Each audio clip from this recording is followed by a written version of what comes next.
Hi guys, everyone, dito na tayo guys sa workshop natin pinagtatrabahoan guys. Dito ngayon tayo sa under warranty workshop at natanggap din na kahit hindi under warranty. Ayan po kami guys ngayon sa workshop guys. Si Eli.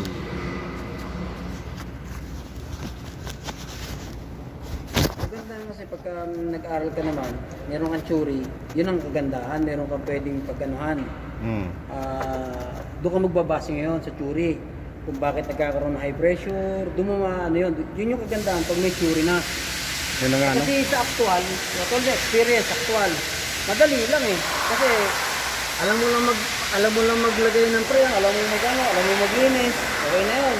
Pero kung may theory ka kasi, yung tawag na training nga, pag may theory ka na, meron kang doon mo na malalaman kung paano ka mag-calculate. Kasi ito na yun eh. Kung paano mo madadiagnose, kung tama ba yung reading niya. O, tama ba yung dapat kung gano'n ba karami